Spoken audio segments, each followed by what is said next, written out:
விதவிதமான உணவுகளை ருசிப்பதில் நம் அனைவருக்கும் அதீத ஆர்வம் உண்டு. சுவைக்காக உண்ணும் உணவுகள் அனைத்தும் ஆரோக்கியத்தை தருவதில்லை. அந்த வகையில் பெரும்பாலானோரை கவர்ந்துள்ள பரோட்டாவை பற்றியும் நம் உடல் நலத்தில் அதன் பங்கு குறித்தும் இன்றைய சிறப்பு செய்தியில் காணலாம்.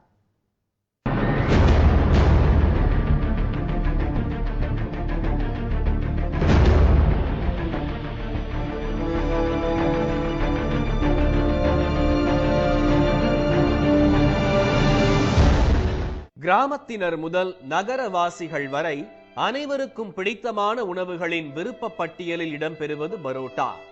சைவ அசைவ பாகுபாடின்றி எல்லோரையும் கவர்ந்தெழுப்பதும் பரோட்டா தான். லாவகமாக தயாரிக்கப்பட்ட மைதா மாவை சாமர்த்தியமாக வீசி மடித்து அடுப்பில் காயும் பெரிய கல்லில் அடுக்கினால் பரோட்டா தயார். பீட்சா, பர்கர் பிரபலத்தின் மத்தியிலும் இதன் சுவைக்கு வயது வித்தியாசமின்றி அடிமையானவர்கள் ஏராளம். புரோட்டா ருசியும் இருக்கும், நல்லா சாப்பிட்றதுக்கும் நல்லா இருக்கு, பட்ஜெட்லையும் வருது. அதனால நிறைய சாப்பிட முடியுது. அளவான பட்ஜெட்டுக்கு வயிறு நிறையுது. அதனால புரோட்டா பிடிச்ச ஐட்டம் நல்லாவும் இருக்கு சாப்பிட. அதனால தான் புரோட்டா நான் ப்ரிஃபர் பண்ணுவேன். வீச்சு பரோட்டா, சில்லி பரோட்டா, முட்டை பரோட்டா, கொத்து பரோட்டா என பல வகைகள் இருந்தாலும் விருதுநகர் எண்ணெய் பரோட்டாவுக்கு சிறப்பிடம் உண்டு. இலங்கையிலிருந்து வந்த பரோட்டாவை தாங்கள் எண்ணெய் பரோட்டாவாக மாற்றியதாக வரலாற்றின் பக்கங்களை பெருமையுடன் புரட்டுகிறார்கள் அந்த ஊர்க்காரர்கள். புரோட்டாவுடைய தாயகம்னு சொல்ல போனீங்கன்னா அது ஸ்ரீலங்கா தான். அங்குள்ள தொழிலாளர்கள் தூத்துக்குடிக்கு துறைமுகத்துக்கு பணிக்காக வந்தாங்க. இப்போ தூத்துக்குடியில் ஆரம்பிச்சது.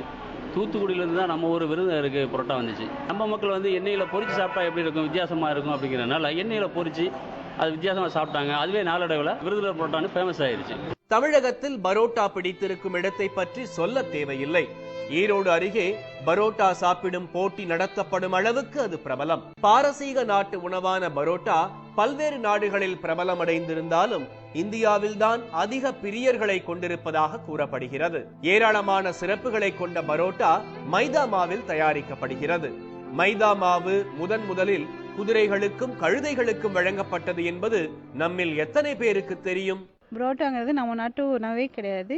அது 2ஆம் உலகப் போறப்போ நம்ம நாட்டில் உணவு பஞ்சம் ஏற்பட்டதுனால அந்த குதிரைகளுக்காக செஞ்ச மைதா மாவில் செஞ்ச உணவை மனிதர்களுக்கும் கொடுத்தாங்க. அது இப்போ சிறுவர்கள் முதல்ல பெரியவர் வரை விரும்பி உண்ற ஒரு உணவாக போச்சு. நீண்ட நேர பசியாற்றல், கட்டுப்படியாகும் பட்ஜெட், அதீத சுவை என அதை விரும்புவதற்கான காரணங்கள் என்றாலும் மைதா மாவில் தொடங்கி பரோட்டா தயாரிக்க பயன்படுத்தப்படும் எண்ணெய் வரை ஆரோக்கியம் குறித்த கேள்விகளும் சந்தேகங்களும் ஏராளம். பரோட்டா எனக்கு ரொம்ப பிடித்தமான உணவு. ஆனால் அதில் என்ன பொருள் கலந்துருக்காங்கன்னு பத்திரிகையில் வரப்போ அதில் கலந்துருக்க கெமிக்கல், அதில் வர எண்ணெய், அதை பார்க்கும்போது உடல் நலத்துக்கு ரொம்ப கேடுன்னு பயமாக இருக்குது. அதில் ஃபுல் ஆஃப் கார்போஹைட்ரேட் தான். அதனால் ரியலி அதை இன்னுமே எடுத்துக்கலாமான்னு ரொம்ப பயமாக இருக்குது. உணவு சாப்பிட்ட பின் ஒரு மணி நேரம் கழித்தாவது நாம் படுக்க வேண்டும். ஆனால் நடைமுறை வாழ்க்கையில் சாப்பிட்டவுடன் படுப்பது என்பது ஒரு நடைமுறை வாழ்க்கையில் உள்ளது. எனவே புரோட்டா சாப்பிடுவர்கள் சாப்பிட்ட பின் ஒரு மணி நேரம் கழித்தாவது உறங்கினால் அவர்களுடைய உடல் நலத்திற்கு ஆரோக்கியமானதாக இருக்கும். அதீத அபிமானத்தை பெற்றுள்ள பரோட்டாவின் மூலப்பொருளான மைதா நம் ஆரோக்கியத்துக்கு எந்த வகையிலும் உதவுவதில்லை என்கின்றனர் மருத்துவர்கள்.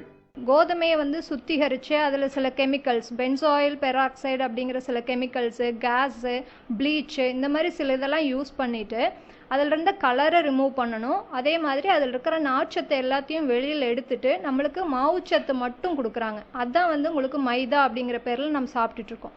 கோதுமையின் குப்பை என்று மருத்துவர்களால் விமர்சிக்கப்படும் மைதாவை வெண்மையாக்க பென்சால் பெராக்சைடு, அலாக்சன் உள்ளிட்ட ரசாயன பொருட்கள் சேர்க்கப்படுவதாக அதிர்ச்சி உண்மையை உடைக்கின்றனர் சமூக ஆர்வலர்கள்.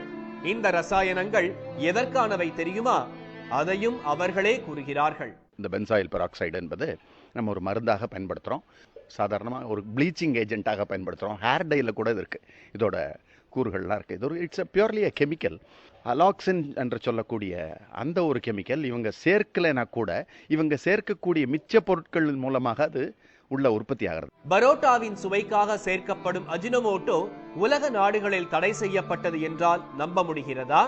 இதனால் வயிறு சம்பந்தப்பட்ட நோய்கள், நீரிழிவு நோயுடன் இளம் வயதினருக்கும் மாரடைப்பு ஏற்பட வாய்ப்பிருப்பதாக நிபுணர்கள் எச்சரிக்கின்றனர்.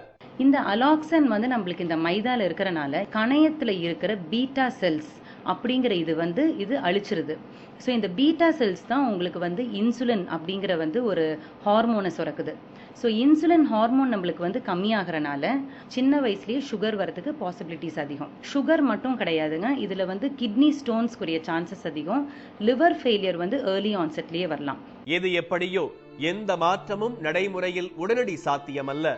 பசித்து புசி, உணவே மருந்து என்ற நம் முன்னோரின் வாக்கை ஏற்று தரமான உணவை தேர்ந்தெடுத்து உண்பதே சாலச் சிறந்தது.